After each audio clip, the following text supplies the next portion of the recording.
never underestimate the power of the government and the power of the people. জনগণের ক্ষমতা এবং রাষ্ট্রের ক্ষমতা যারা অবজ্ঞা করার দুঃসাহস দেখায় তারা আহম্মক।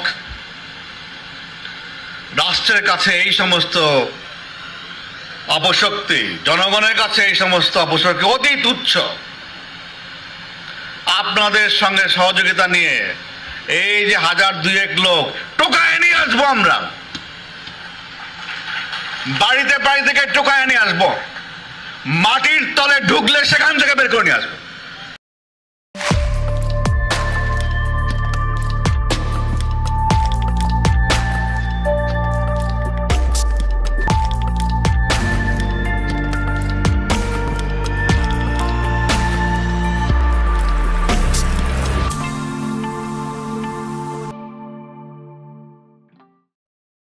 মোডা বেনজিরের কথাই সত্য হইল, তারে টোকায় ধরে আনা হইতেছে দুবাই থেকে।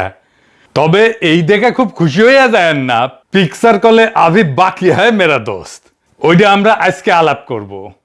যেদিন মোটা বেনজির নিষেধাজ্ঞা পায় ঠিক সেই দিন সকালবেলায় আমি ভিডিও দিছিলাম, এটা যদি দেখে না থাকেন দেখতে পারেন। সে এবং র্যাব যে নিষেধাজ্ঞা পাইতেছে এটা আমার খুবই শক্ত অনুমান ছিল, কারণ যে আন্তর্জাতিক মানবাধিকার সংগঠন এই নিষেধাজ্ঞার জন্য কাজ করতেছিল তার সাথে এই কেস তৈরির একটা ছোট অংশে আমিও কাজ করতেছিলাম সেই সময়। বেনজিরে আর র্যাবে স্যাংশন খাইল, সেই প্রথম আওয়ামী সাম্রাজ্য কাইপায় উঠল, র্যাব কার্যত ঠাসি খেয়ে গেল। এই অর্জনটা বাংলাদেশের জন্য একটা বড় অর্জন। একটা রাষ্ট্রের বল প্রয়োগের ইনস্টিটিউট এত বেশি উদ্ধত হইয়া ওঠে যে তারা মনে করে তাদেরকেও কখনো ধরতে পারবে না। আগে হয়েছে তো তাই। সিরাজ শিকদারের হত্যা করা সোহরাওয়ার্দীর বডিগার্ডের জল্লাদ এসপি মাহমুদ এখনো বহাল তবিয়তে ডাকাত আছে। দেখেন বেনজিরের সাথে আবার ছবিও চলে, তার স্বাভাবিক মৃত্যু হবে। ফুন্দের আলো দিল্লি স্টার মুক্তিযোদ্ধা পুলিশ অফিসার এসপি মাহবুব রেনিয়া যুগলবন্দি কলাম লিখবে, ফেসবুকের নিউজ ফিড ভাইসা যাবে তার বীরত্ব গাথায়। কিন্তু সে যে একটা বাটপাট ঠান্ডা মাথার খুনি বাল্যবন্ধু সিরাজ শিকদারকে কাপুরুষের মতো পিছন থেকে গুলি করে মারছে, সেই ইতিহাস কোথাও লেখা থাকবে না। আমি ইউনূস সরকারের আমলে আন্তর্জাতিক অপরাধ ট্রাইব্যুনালে কইছিলাম এই মালরে ধরতে, সিরাজ শিকদার সহ মুজিব আমলের গুম খুনের জন্য রিমান্ডে নিয়ে জিজ্ঞাসাবাদ করতে। আমি কইছিলাম কবে মরে যায় টোরা যায়, আগেই নিয়ে 3rd ডিগ্রি দিয়ে দেন। আমারে কওয়া হইলো একটা অভিযোগ লিখবে। মানে 20 কোটি মানুষের দেশে একজন মানুষ নাই যে মুজিব আমলের গুম খুন অত্যাচার নিয়ে, সিরাজ শিকদারের বিচার বহির্ভূত হত্যা নিয়ে অভিযোগ করতে পারবে। যাই হোক, বেনজিরের স্যাংশন থেকে একটা নতুন ট্রেন্ড বাংলাদেশে শুরু হয়েছে, নতুন উদাহরণ, নতুন এক্সাম্পল। মানুষের পক্ষে রাষ্ট্রের দমন পীড়নের মাস্টার মাইন্ডরা সমঝে চলবে। ডিজিএফআই, আর্মি, আরো কিছু খুনি অফিসারকে যদি সুতায় দেওয়া যায়, হাসিনা সহ হাসিনার কিছু মন্ত্রী এমপিরা সাইজ করা যায়, সব ঠান্ডা হয়ে যাবে। তাই এই বেনজির হইতেছে আওয়ামী লীগের হার্ড পাওয়ার। আওয়ামী লীগের সফট পাওয়ার আছে কিছু, সেইগুলোরও সাইজ করতে হবে, সেগুলো আরো ডেঞ্জারাস। যেমন এই এনাস আলমগীর, এনাস মানে বুঝেছেন তো, আব্দুল তুষার, নটি, মেহরাফরোজ শাওন, জহুর মামুন, মঞ্জুরুল আলম পান্না, ফজা পাগলা, সবাই যারাই ফ্যাসিবাদের পক্ষে বয়ান উৎপাদন করে যাচ্ছে তাদেরই দৌড়ের উপরে রাখা লাগবে।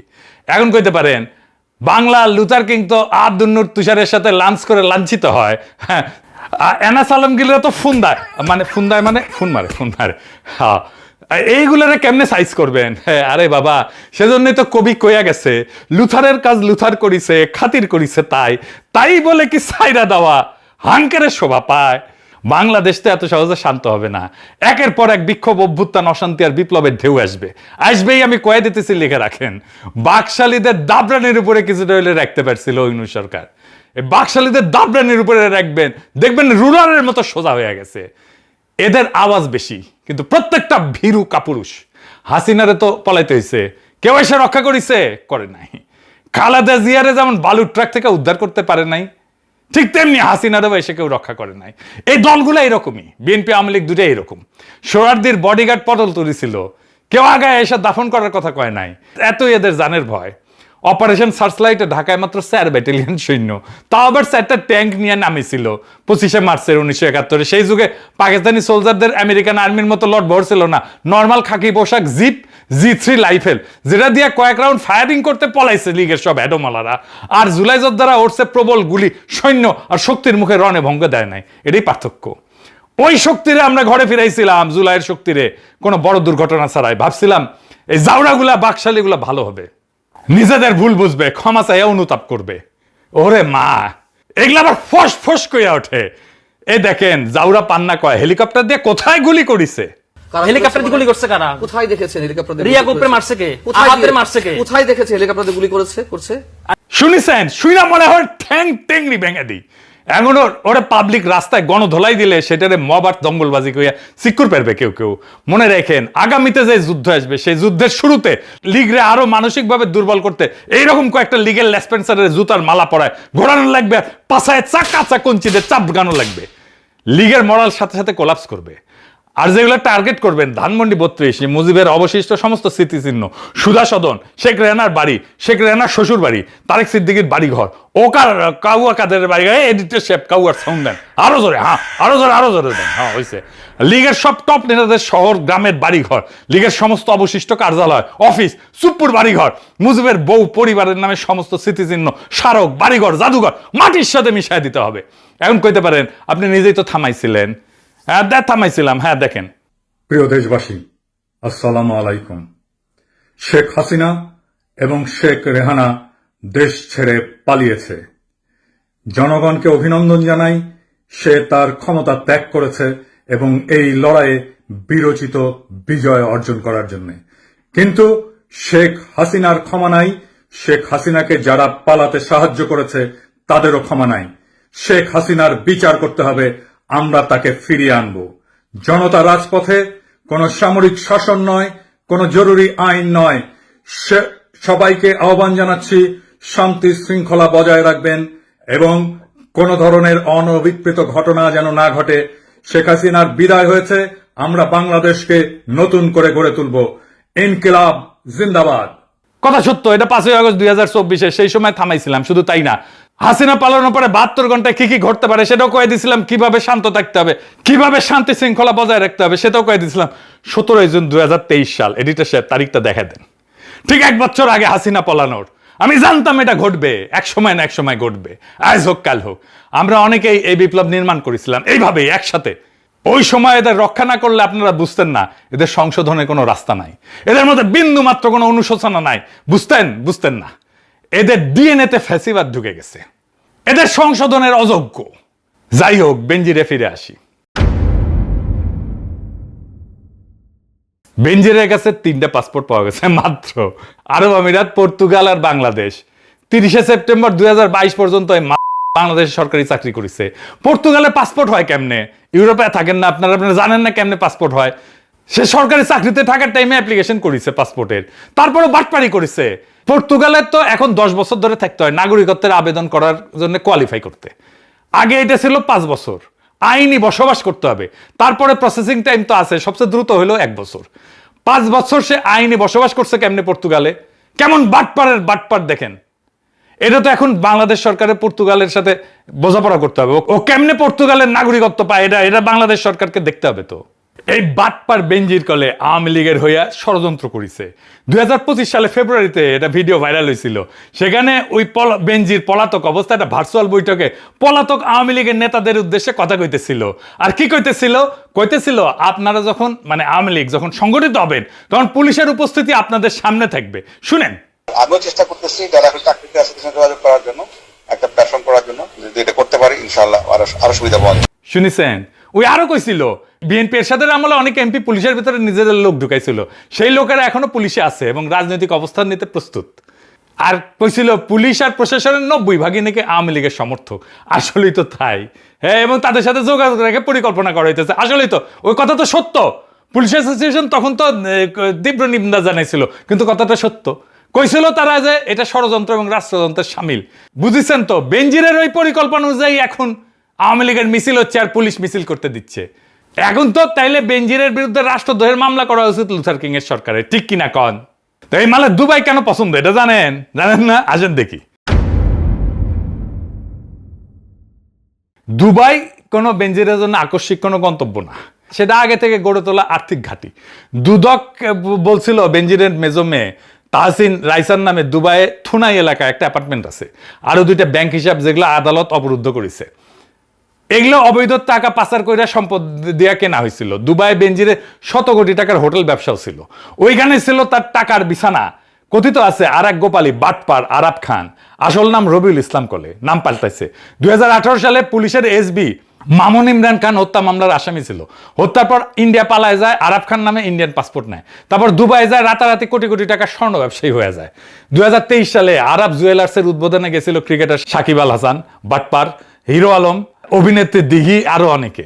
অনেকে বলে এই আরব নাকি বেনজিরের টাকায় ব্যবসা করে। বেনজির অবশ্য নিজে কইছে আরব ওরফে রবিউল ওরফে হৃদয় নামে আমি কাউকে চিনিই না। তো তোর আমলে বাটপার পুলিশ খুন করে ইন্ডিয়ান পাসপোর্ট নিয়ে পলাইলো কেমনে রে মাদার বোর্ড, ওই নিজে পালানোর ব্যবস্থা করে দিছে। আর ইন্ডিয়ার পাসপোর্ট কেমনে পায়? ইন্ডিয়ারে কয়া না দিলে। এই দুবাই সেভ হ্যাভেন হয়েছে দুর্বৃত্ত আর বাটপারদের। ইরানের সাথে আমেরিকার শান্তি চুক্তি হইলে দুবাইয়ের অর্থনৈতিক, কূটনৈতিক, রাজনৈতিক গুরুত্ব এমনিতে কমে যাবে। এই দুবাইয়ে কয়েকদিন আগে দেখেছিলাম না সিল করতেছে আওয়ামী লীগের শামীম ওসমান সহ আরো অনেকে। সব কয়টারে ফিরে আনতে হবে। বেনজিরে ফিরে আনার জন্য রেড অ্যালার্ট জারি করেছিল ইউনূস সরকার। ইন্টারপোল এগুলা নিয়ে কিছু করে না, ফেলায় রাখে ফলো আপ ছাড়া। ফলো আপ করেছে কিনা বিএনপি আদৌ এটা নিয়ে তৎপর ছিল কিনা সেটা বোঝা যাবে, সে আসলে ফিরাইতে পারে কিনা, ফিরানোর পরে মানবতা বিরোধী অপরাধের দায়ে অভিযুক্ত করে কিনা। কারণ এখন তার নামে আর্থিক দুর্নীতির মামলাই আছে, শুধু মানবতা বিরোধী অপরাধের কোনো মামলা করলে নাই ওর নামে। দুবাইয়ে থাকা অন্যদের ফিরে আনে কিনা বিএনপি সেটাও দেখার দরকার আছে। বাটপার আরাব খানের ফিরে আনার দরকার। কার টাকায় সে ব্যবসা করতেছে সেটা জানা দরকার। সে কেমনে ইন্ডিয়ান পাসপোর্ট পাইলো সেটা জানা দরকার। হাদির খুনি ধরা পড়লো না ইন্ডিয়ায়, নিয়ে আসছে তারে আনে নাই। এর মধ্যে তো মমতা হাটে হাড়ি ভেঙে দিছে, অমিত শাহকে উদ্দেশ্য করে কইছেন না কাকে দিয়ে খুন করাইছেন। দেখান এডিটার সাহেব, আবার দেখান ওইটা। টিএফও করতো না, বাংলাদেশ থেকে একটা বড় খুনিকে এসটিএফ অ্যারেস্ট করেছিল জেনে রাখুন, যা নিয়ে বাংলাদেশে অনেক রেভলিউশন হয়েছিল। বাংলায় যখন চলে আসে তখন আমাদের এসটিএফ তাকে ধরে, এটা তাদের ক্রেডিট।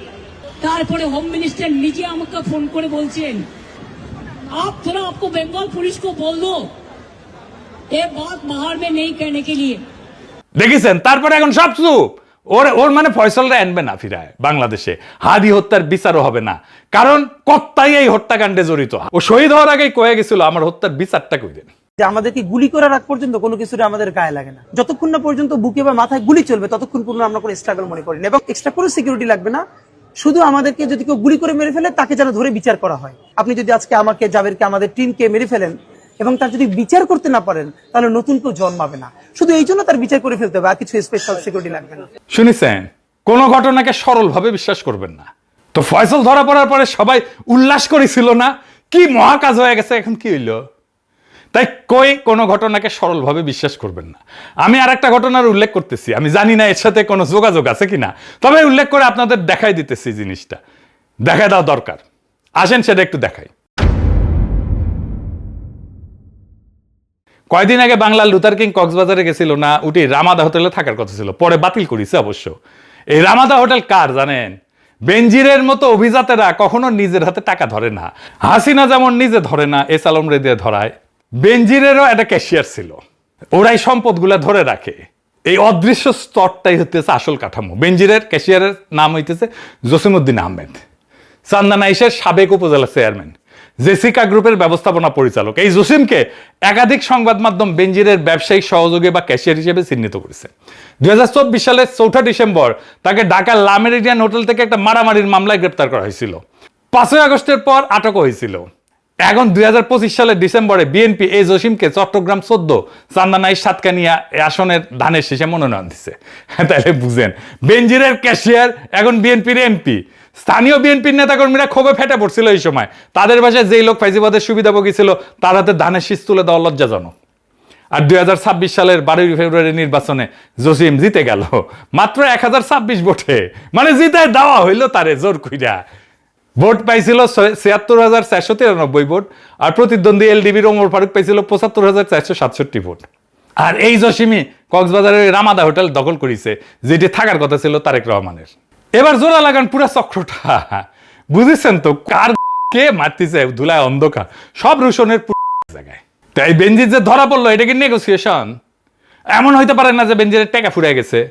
এটা আর্থিক মামলার দণ্ডর কত, জামিন তো হইতেছে, অনেক আওয়ামী লীগের জামিন হইতেছে, আইভির জামিন হয়েছে, শুনলাম বারাকাতের জামিন হয়েছে, বারাকাত ছিল এটা সোজা হয়েছে। যদি তারে ফিরে আয় না মানবতা বিরোধী অপরাধের দায় বিচার করে, তাহলে আমাদের আনন্দিত হওয়ার কারণ আছে।